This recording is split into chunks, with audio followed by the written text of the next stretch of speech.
And we begin with breaking news. Israeli warplanes have launched dozens of airstrikes on cities across Gaza. There have been explosions in several areas of the territory, with reports of at least 80 Palestinians killed, according to medics. We can go live to Cairo now, and our Gaza correspondent, Wishi A.B. Al, is joining us. Rashi, get us up to speed with the latest. From what you're hearing, yeah, airstrikes are content less intensive as they started at 2 hours in the morning. The latest number from the Gaza Civil Defense spokesman, he said at least 86 people were killed and over 150 people were injured. Some of the images from the 4 or 5 hospitals that is receiving a huge number of injured and dead people. Doctors are struggling to cope with the number of people who were, rushed to the hospital. I've seen some images of doctors treating people on the ground in the corridors of the hospitals, with some local official suggesting over 100 people were killed, but still the confirmed number by the Gaza Civil Defense is 86 people, which include the senior Hamas security official. He's the guy in charge of the security apparatus in Gaza. He's the deputy foreign minister. He was among those killed in an airstrike along with his family in Gaza City. Another 2 senior police officers were killed in Rafah, and the airstrikes continue, especially in the area of Canaan. With about 5 minutes ago, there was the latest airstrike hit a house in Kanun and killed about 13 people, according to local people in the South Ridge. We know that the ceasefire talks had been stalled, and there had been accusations on both sides that the other party had broken the agreements. Did these airstrikes come as a surprise, though it was a surprise for the people of Gaza? But I don't think it was a surprise for Hamas. I met Hamas, I spoke to Hamas senior official 2 days ago, and they were expecting some sort of Israeli escalation, as he said. And then they said they were declaring a state of war in Gaza since 48 hours.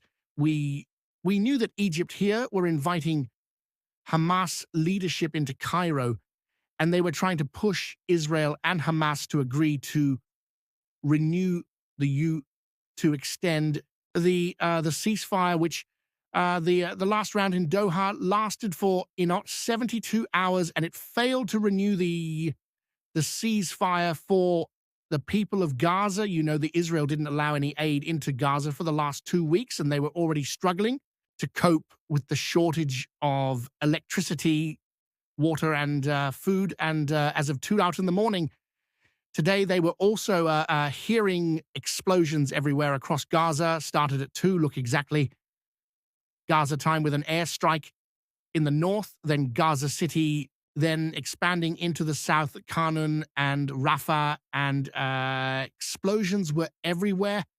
And you know, the medical situation in Gaza is at the edge of catastrophic, and hospitals were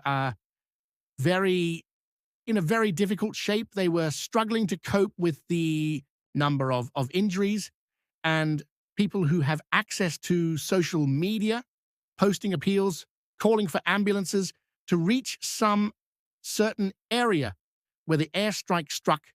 Houses, schools, housing, displaced people, according to Hamas-run Interior Ministry statement. They said mosques and also more than 10 houses were hit by Israeli airstrikes. Yeah, Richie, we know that the Palestinian people in Gaza are the ones that are bearing the brunt of a lot of the attacks in these latest airstrikes from Israel. What else is Hamas saying about how they expected? How are they expecting to respond to this, given that they were anticipating it. As you said, I've seen at least two statements from Hamas. The first statement was saying that Mr. Netanyahu be full responsibility for what they called new Israeli massacres in Gaza.